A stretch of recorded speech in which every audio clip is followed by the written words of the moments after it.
Biglang napabalik ang huwisyo ni Chanli sa kaharap nung tumikim ito. Lalo siyang nainis sa sarili nang mapagtanto nitong nahuli siya sa aktong tinitingnan ng mga physical attribute ng binata.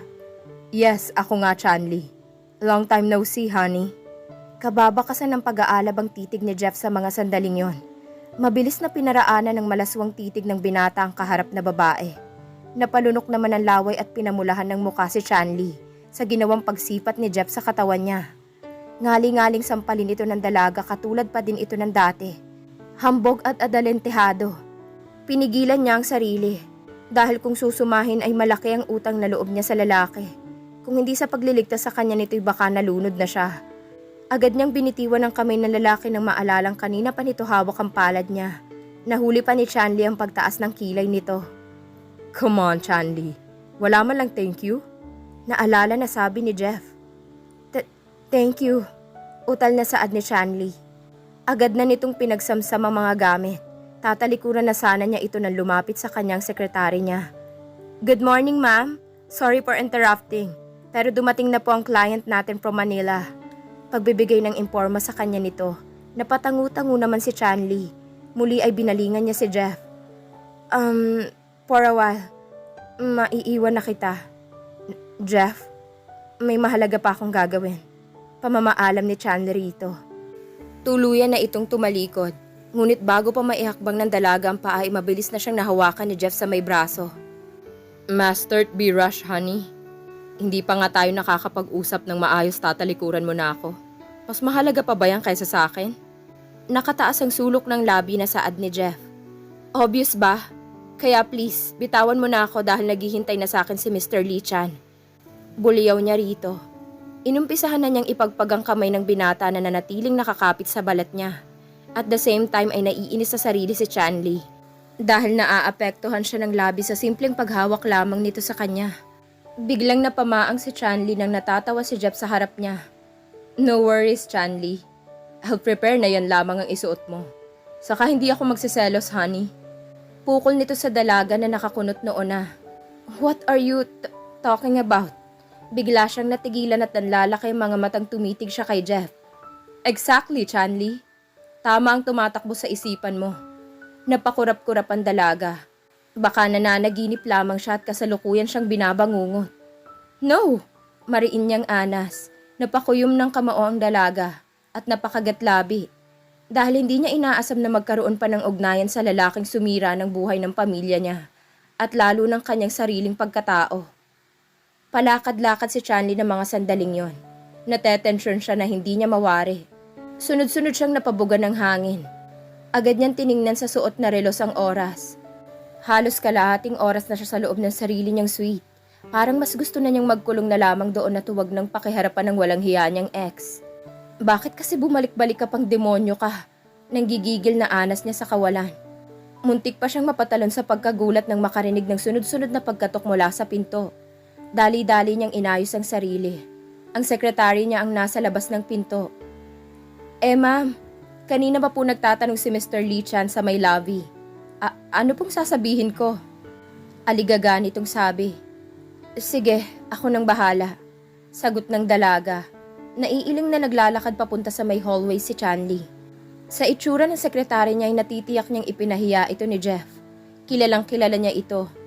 Wala tong pakialam kung makasakit ito ng damdamin ng ibang tao. Matapos niyang makalabas sa elevator ay dumiretso na siya sa may hagdan. Pababa na siya nang makita niya mula sa di kalayuan ng bulto ni Jeff. Nakatalikod dito sa kinaroroonan niya. Kasalukuyan nitong nasa stool kung saan may isineserve na mga alak roon. Maganda ang ambience at pili ang mga design ng structure ang lobby nila. Mahilig sa nature si Chanli, kaya mas prepare nito na may mga halaman at bulaklak na nakakalat sa buong paligid. Para sa kanya ay mas fresh at buhay na buhay tingnan lahat. Nakakadagdag good vibes, ika nga. Naniningkit ang mga mata na lumapit siya sa lalaki. Hey, paano tayo mag-uusap kung nagpapakalasing ka riyan, Mr. Lee Chan? Kinontrol niya ang sarili. Ayaw niya makakuha muli ng atensyon ng ibang tao, katulad na nangyari kani-kanina lamang. Oh, hey there, honey. Mabuti naman at sa wakas tuluyan ka nang natawag ng sekretary mo. Nakangiting baling ni Jeff sa dalaga. Agad ito nagpasalamat sa bartender matapos na maibigay nitong in-order niyang vodka.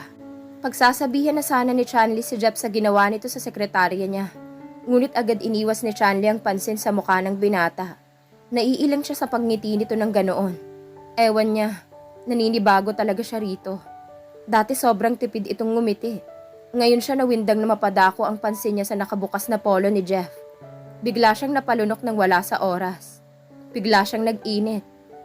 Paano ba naman kasi nakabalandra ang matikas nitong dibdib at ang pamatay nitong abs? Nanigas siya at hindi niya alam ang gagawin nang bigla na lamang siyang akbayan nito ng walang pasabi. Ano ba, Jeff? Hysterical niyang sambit. Mabilis niyang inalis ang kamay nitong nakadikit sa balikat niya. Parang may gumapang na bulta-bultahing kuryente roon. Konti na lang masasampal na niya talaga ito. Tuloy-tuloy na siya naglakad palayo. Gusto niyang takpan ang sarili sa sobrang pamumula niya ng mga sandaling yon. Maigi naman na pinagmasdan ni Jeff si Chanli. Mukhang magiging madali rito maisagawa ang lahat ng plano niya. Katulad pa rin kasi ito ng dati. Malakas ang pakiramdam ng binata na may nararamdaman pa rin si Chanli sa kanya. Magagawa na niya ang gustong mangyari. Mas mahahawakan na niya sa leeg si Chanli kapag nagkataon na ito ang kusang bibigay sa kanya. Matapos na makaupo ang dalawa at makapag-order si Chanli ng makakain ay nag-umpisa na itong usisain ng dalaga. So, all these 5 years, Mr. Lee Chan, ay plano mo talaga ito? Mapang-uyam na tanong ni Chanli sa kaharap. Muli isang halakhak ang naghari mula kay Jeff. Nanlaki ang mga mata ni Chanli sa inasal nito. Tuluyan na ningkit ang mga mata ng dalaga. Malakas na ipinukpok ni Chanli ang kamao sa lamesa, kaya upang matigilan ang binata. Halos umusok ang ilong niya sa labis na gigil, habang si Jeff ay ngiting-ngiti pa sa nangyari. Lahat naman ng mga customer na naroon ay naagaw na nila ng pansin. Hoy, walang nakakatawa sa sinabi ko kaya umayos ka. Inis na sita ni Chanli.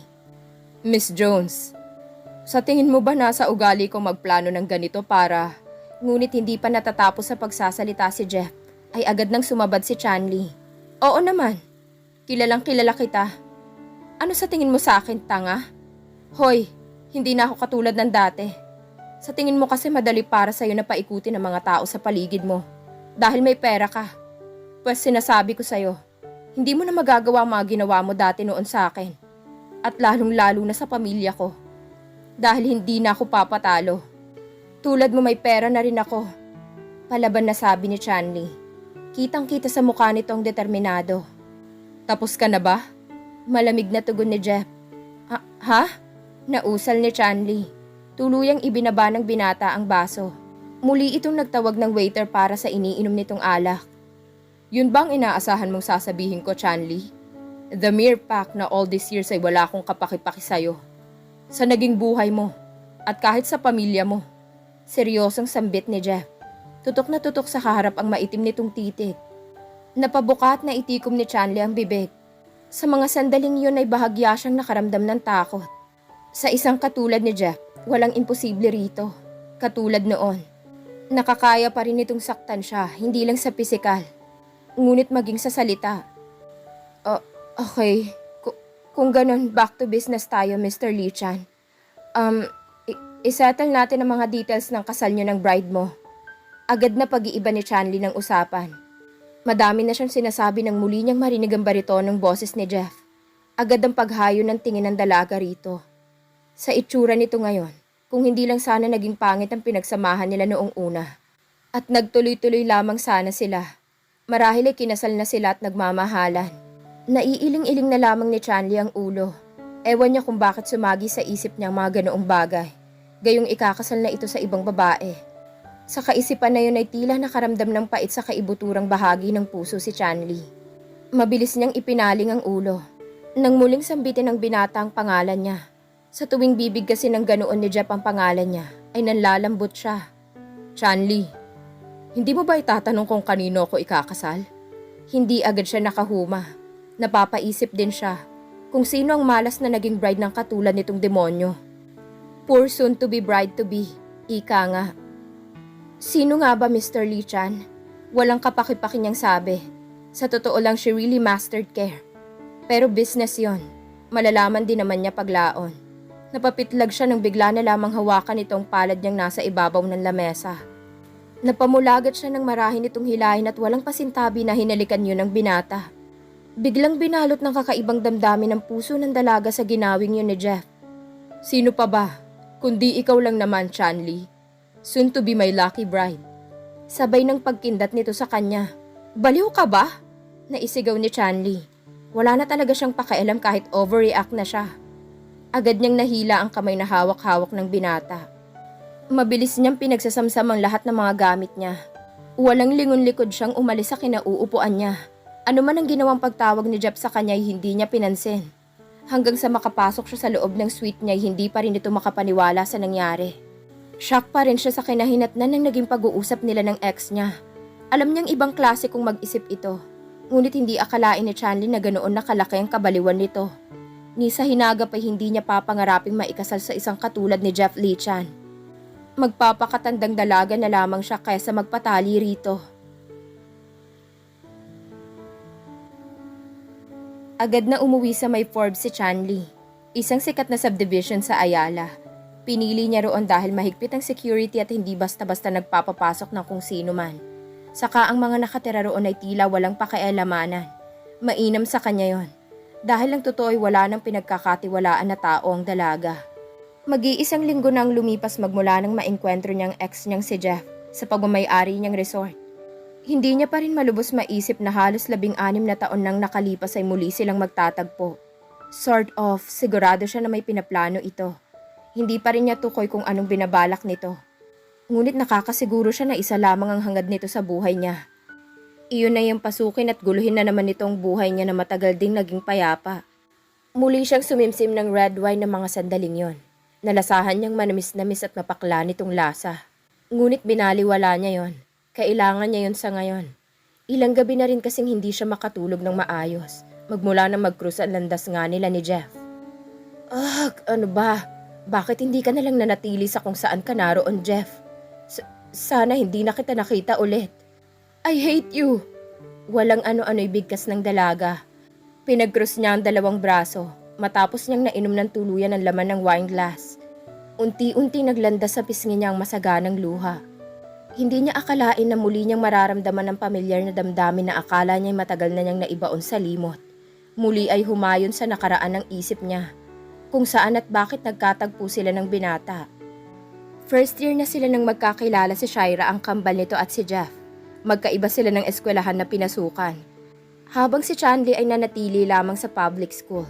Si Shaira ay naging scholar ng isang private school na purong mayayaman, kung saan naging magkaklase si Jeff at Shaira. Mahirap ang buhay na kinamulatan nila. Pero hindi naging hadlang yon para mahulog ang loob ni Jeff sa kambal nito, na naikwento dati ng kakambal niya na sa tuwing bakante ay magkatabi sila sa likuran ng malaking puno ng mangga sa harap ng playground ng school.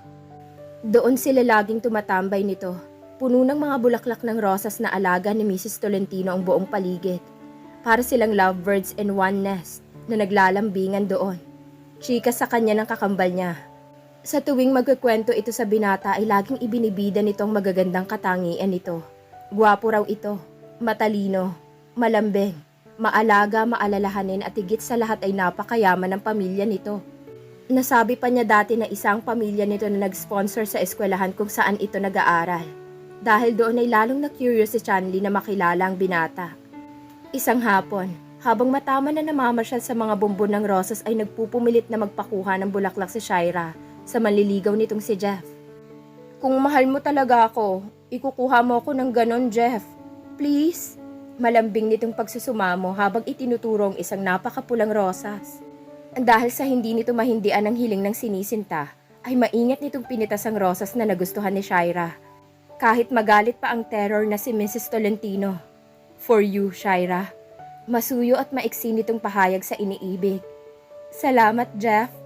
Sukli naman ni Shaira na agad sumilay sa mga labi ang napakatamis na ngiti. Sa ganoong eksena sila nadatnan ni Mrs. Tolentino. Anong ibig sabihin nito, Mr. Chan? May permiso na ba kayo sa pagpitas ng rosas na yan? Pinayagan ko kayong mamasyal dito para hindi kayo pakalat-kalat sa kung saan-saan. Pero hindi ko akalaing hanggang sa puntong ito ay gagawan nyo ng paglabag ang mga alaga kong rosas. Sita ni Mrs. Tolentino sa napakalamig na tinig. Dahil sa kabiglaan ni Jeff ay hindi muna ito nakapagsalita. So Mr. Chan, kahit anak ka ng isa sa mga main officer dito sa campus, ay hindi ko papayagang umabuso ka na lang. I suspend you for 1 week. You also, miss? Pagkatapos nun ay nagsimula na silang maglakad palayo. Biglang natauhan si Jeff nang humikbi mula sa kanyang tabi si Shira. Agad nitong inalo ang babae. What's the problem, Shira? Are you okay? Nag-aalalang tanong ni Jeff. Matamang tumitig sa Rosa si Shira at tila batang nakatitig lang doon.